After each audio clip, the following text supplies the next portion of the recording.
What they didn't tell you about why spiders aren't normal. You've probably seen those videos, the ones with the dramatic titles about spiders being alien, unnatural, horrifying. They'll list the basics: 8 legs, venom, web silk stronger than steel, but that's just the cover of a profoundly strange book. To truly understand why spiders defy every norm we hold in biology, we have to look deeper, into the hidden, the silent, and the utterly bizarre. Here's what they didn't tell you. First, let's talk about what it even means to be a spider. It's not the legs, it's not even the fangs, it's the blue blood that isn't blue and the breath that isn't a breath. Spiders don't have hemoglobin like we do, they have hemocyanin. Our blood uses iron to bind oxygen, turning red. Theirs uses copper, making it pale, almost clear in their veins, but it turns a faint, ghostly blue when oxygenated.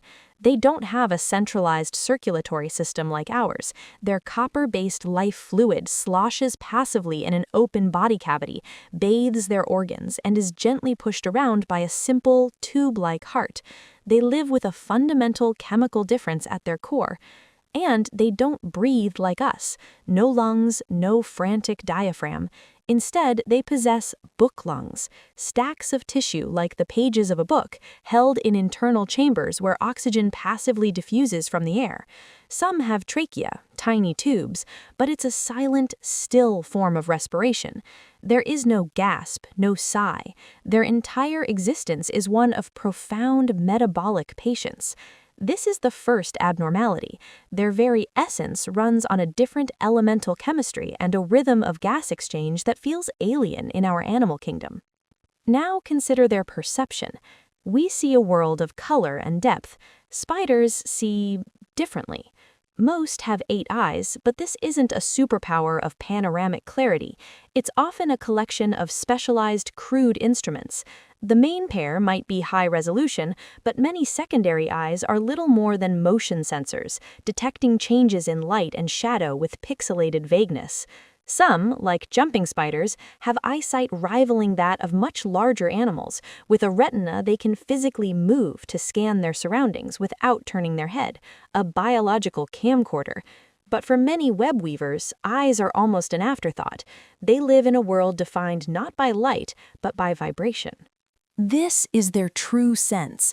A spider's entire body is a finely tuned seismic station. Every strand of their web is an extension of their nervous system. They can distinguish between the desperate flutter of a trapped moth, the ominous, plodding approach of a predatory wasp, and the harmless brush of a falling leaf, all through their feet. Their world is a silent symphony of tremors, a language written in tension and release. They don't hear sound waves in air, they feel the universe through the threads they cast upon it.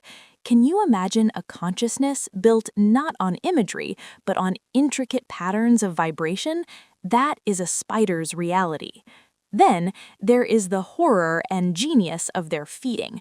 The fangs are hypodermic needles, yes, but the venom is a library of horrors and a masterpiece of bioengineering. It's not just a toxin, it's a pre-digestive soup. Spider venom is a cocktail containing hundreds, sometimes thousands of different compounds, neurotoxins to paralyze, cytotoxins to break down cell walls, and a suite of enzymes that begin liquefying the victim's insides while it is still alive. The spider doesn't eat its prey in our sense. It injects, it waits, and then it drinks a smoothie of pre-processed tissues. Its gut is a sucking pump. Its meal is already outside its body.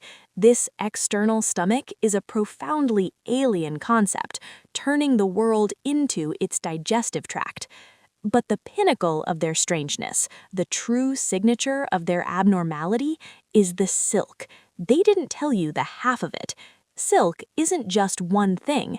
A single spider possesses up to 7 different silk glands, each producing a polymer for a specific purpose.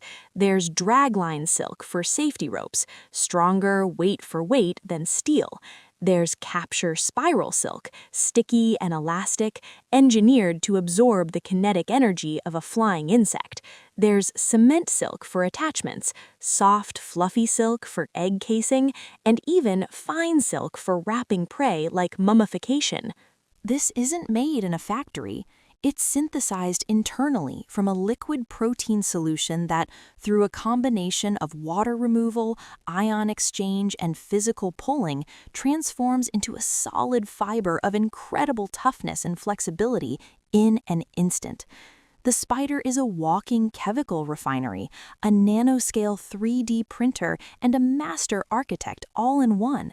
It thinks in topology and tension, building structures that have inspired human engineers for centuries, yet we still cannot perfectly replicate the process. The web is not just a trap, it is an externalization of the spider's mind, a physical map of its behavioral algorithm built from its own body. Finally, let's talk about their very identity. A spider is not an insect. That's basic, but the implication is staggering. They are arachnids, a lineage that split from ours over 500 million years ago. They are evolutionary marvels that have perfected a form so successful it has changed little in eons. In their stillness, there is an ancient, patient intelligence, not of thought, but of optimized design. They are living fossils of an alternative path, one where you don't need complex social structures, loud communication, or even good eyesight to be an apex micro-predator. So what didn't they tell you? They didn't tell you that a spider is a creature of copper and vibration, that it sees with its feet and digests with its fangs. They didn't explain that its body is a multi-purpose biopolymer lab, or that its mind is tuned to a frequency of reality we are utterly deaf to. The why behind their abnormality is this: they are not failed attempts at being something else. They are perfected examples of being exactly what they are, a parallel experiment in animal existence that succeeded magnificently on a branch of the tree of life far removed from our own. Their normal is so fundamentally different from our vertebrate, lung-breathing, vision-centric normal that to call them abnormal is merely a confession of our own biological bias. They are the other, the quiet, vibrating, silk-spinning other that has been here all along, reminding us that nature's imagination is wilder, more inventive, and far, far stranger than any simple horror story. They are not monsters, they are ambassadors from a different kingdom of life, and their very existence challenges our definition of what it means to be an animal on this planet. That is the deepest, most unsettling truth of all.